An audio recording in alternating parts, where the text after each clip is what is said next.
a la senadora Mariana Gómez del Campo, del Grupo Parlamentario del Partido Acción Nacional, para formular su pregunta.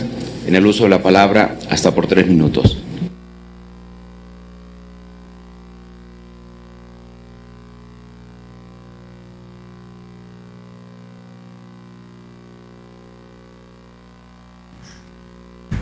Muchas gracias, presidente. Primero, bienvenido, señor secretario, a este Senado de la República. Yo quisiera señalar, como inicio de esta intervención, primero, que en estos momentos en nuestro país, pues desafortunadamente nos encontramos en el peor momento de crisis en materia de inseguridad. Lo ocurrido en Iguala ha vuelto a poner el dedo en la llaga, manchando la percepción del Mexican Moment. Sabemos que aquí fueron aprobadas diversas reformas estructurales, que el presidente Peña Nieto ha ido también al exterior a invitar a inversionistas para que vengan a México. Desafortunadamente, con lo ocurrido en las últimas semanas, la percepción, la buena imagen que se tenía de nuestro país, pues en este momento está por los suelos. Primero, la infiltración del crimen organizado en las estructuras del Estado mexicano, y segundo, también la probable confirmación de que han sido las mismas autoridades quienes han cometido estos hechos atroces. Quisiera además destacar, hablando de Guerrero, que hay estadísticas que señalan que en este estado de la República el 65% de los negocios se han visto afectados de una u otra forma por la inseguridad. Yo quisiera destacar, señor secretario, aquí tengo varias portadas, por ejemplo, de New York Times en Estados Unidos. Esta es la portada hablando sobre lo que ocurre en Ayotzinapa. También en el Reino Unido, The Guardian, podemos ver aquí su portada. Francia, Le Monde, exactamente lo mismo. España, El País, se habla del tema Guerrero. En Brasil, O Globo, habla del tema Guerrero. Reino Unido, BBC, hablando del tema Guerrero. El Clarín, en Argentina, exactamente lo mismo. En Israel, Haaretz habla de lo mismo. En Qatar, en el medio Al Jazeera también. Y bueno, así podríamos hablar de las diversas portadas que nos hemos llevado con la mala imagen de nuestro país en el exterior.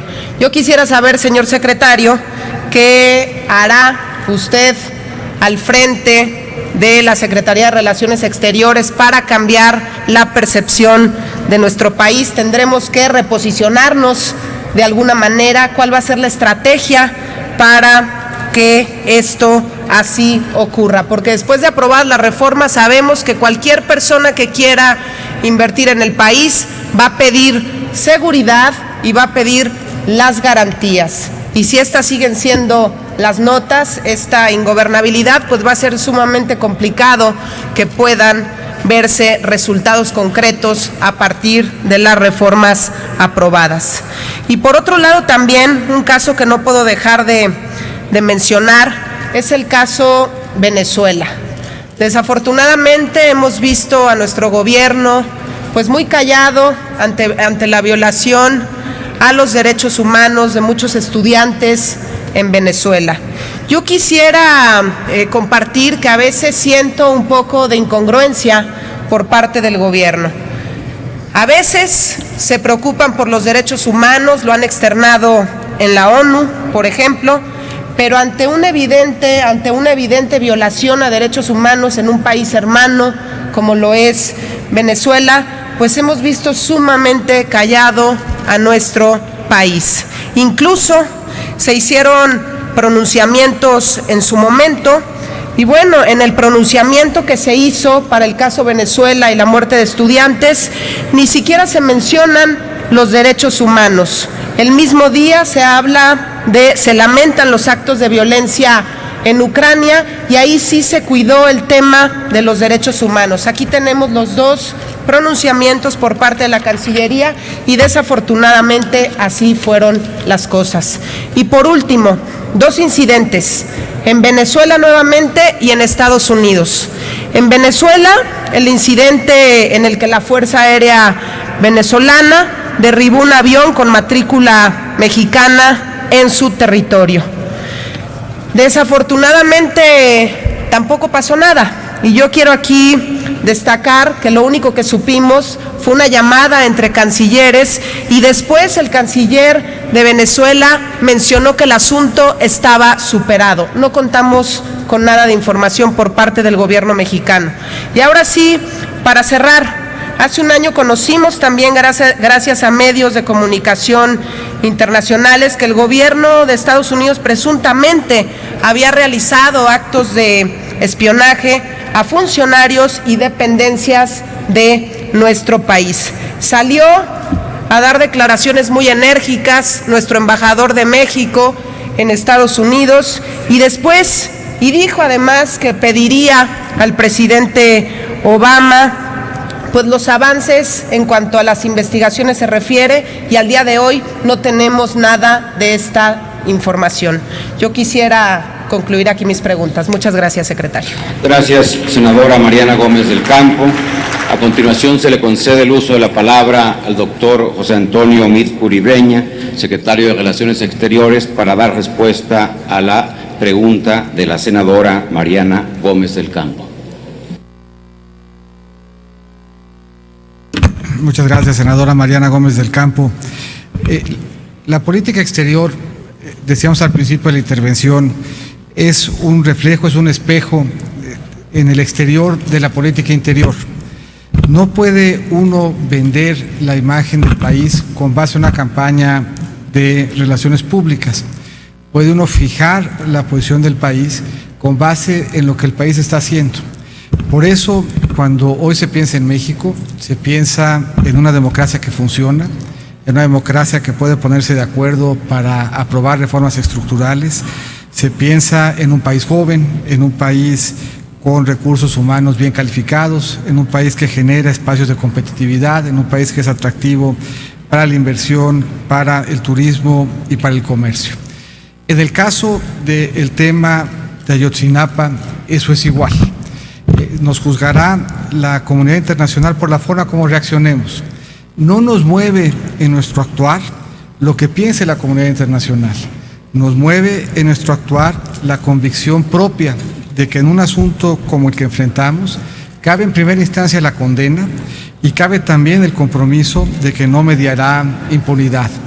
¿Qué pide la Comisión Internacional de Derechos Humanos? Que en este caso sería la instancia competente. ¿Y qué está haciendo el Estado mexicano incluso antes de que la Comisión nos lo solicitara? La Comisión, como ustedes saben, tiene la posibilidad de dictar medidas cautelares y nos pide, que es el estándar que se le hubiese exigido a México y a cualquier otro país, primero que se adopten las medidas necesarias para determinar la situación y el paradero de los 43 estudiantes presuntamente desaparecidos, que se tomen las medidas necesarias para proteger la vida y la integridad personal de los estudiantes heridos, que se concerten las medidas a adoptarse con los beneficiarios y sus representantes y que se informe sobre las acciones adoptadas a fin de investigar los hechos que dieron lugar a la adopción de las medidas cautelares. Antes de que la Comisión Interamericana de Derechos Humanos la solicitara, esa fue la respuesta del Estado mexicano. El Estado mexicano ha venido informando puntualmente en México y nosotros hemos venido haciendo eco de esto fuera, porque insisto, no puede aquí haber una separación de qué es lo que el Gobierno de la República ha venido realizando alrededor de este asunto. La toma del control y la seguridad del Estado de Iguala por parte de la Gendarmería, la formación de un equipo especial para coadyuvar con las investigaciones sobre este caso, la presencia de manera permanente del director de la Agencia de Investigación Criminal, la reunión, el encuentro que ya hubo del Procurador General de la República con los familiares de los desaparecidos, detenidos ya a las primeras horas de haber esto sucedido, 22 detenidos y 4 personas adicionales que están siendo investigadas, 117 policías son sometidos hoy a exámenes de confianza, la totalidad de las armas de la Policía Municipal ha sido incautada para someterla a pruebas de balística y para comprobar si se trata de armas reglamentarias, el apoyo incluso de la comunidad y de expertos internacionales solicitados ya por México en otras instancias, como la de los peritos argentinos especializados en la identificación por la vía de DNA. En este caso, insisto, la forma de salvaguardar es acreditar contundencia en la actuación, es acreditar que se está haciendo lo que conforme al derecho internacional toca hacer al Estado mexicano, y eso es justamente lo que se ha venido haciendo y lo que se ha venido también informando. En el caso específico de Venezuela han habido distintos posicionamientos, algunos de ellos aquí, algunos de ellos fuera del país. En particular, en visita que realizáramos al país de Venezuela, saliendo de la reunión con la Cancillería, en presencia de todos los medios nacionales de Venezuela, México condenó la violencia, México hizo un llamado por mi persona al respeto irrestricto del derecho internacional, hizo un llamado a un diálogo incluyente, respetuoso y eficaz, apoyó las labores de diálogo que en ese entonces estaban teniendo por la vía de la mediación de UNASUR, con la intermediación y el testimonio del nuncio apostólico en Venezuela y la participación también del Vaticano. México no ha sido tímido en expresar su opinión y no solamente lo ha hecho desde aquí, sino que lo ha hecho incluso frente a los medios venezolanos para que supiera Venezuela que en el tema de la violencia que la quejaba había una condena presente, una condena de México y un exhorto al respeto irrestricto del derecho internacional, de los derechos humanos y al diálogo como vía de solución de los retos que ahí se estaban enfrentando. México hizo un llamado claro, también contundente respecto al tema de espionaje, llamó a que se hiciera una revisión que se ha hecho y conforme al cual se le han dado garantías a México de que su privacidad, la integridad de sus comunicaciones será absolutamente respetada. Muchas gracias, senadora. Gracias, señor secretario. Para ejercer su derecho de hacer algún comentario sobre la respuesta del señor secretario de Relaciones Exteriores, se le concede el uso de la palabra a la senadora Mariana Gómez del Campo Urza. Muchísimas gracias, senador presidente. Gracias, secretario, por sus respuestas. Yo sí creo y soy una convencida de que en este momento, desafortunadamente, nuestro país atraviesa por una crisis profunda en materia de inseguridad. Lo que este gobierno había vendido a lo largo de 2 años era una imagen completamente distinta a lo que hoy está ocurriendo en Guerrero, a lo que ocurre también en Michoacán, en Tamaulipas, y así podríamos enlistar muchos estados que hoy han sido tomados por el crimen organizado. Yo sí creo, señor secretario, que se requiere de una estrategia contundente, no tratar de tapar el sol con un dedo, como lo ha venido haciendo el gobierno federal en materia de inseguridad. El caso de Ayotzinapa, claro que nos está afectando la imagen a nivel internacional y se requiere, tiene que haber una estrategia por parte del gobierno federal que vaya de la mano con lo que aquí hemos hecho. Las reformas estructurales para México han sido aprobadas, eso ya se vendió, pero ahora, ¿cómo le vamos a hacer ante esta crisis? Sí creo también, señor secretario, que ha hecho, ahorita usted aquí nos menciona que el tema Venezuela, se han hecho algunas declaraciones, así no quedó claro pues en el comunicado de la Cancillería. Sí creo que debiera haber una voz mucho más enérgica ante la falta de respeto, de violación a los derechos humanos en este país hermano. A veces pareciera, y mi temor sería el que el gobierno federal tratara de quedar bien con todos. Cuando se hace política es muy difícil poder quedar bien con todos los países. Es muy difícil poder quedar bien con Dios y con el diablo. Hay que ser consistentes, en lo que nosotros pensamos y hay que ser consistentes también en el actuar. Muchísimas gracias, secretario, por sus respuestas y siempre es un honor tenerlo aquí en el Senado de la República y la apertura también para escuchar a este Senado. Muchas gracias. Gracias, senadora Mariana Gómez del Campo.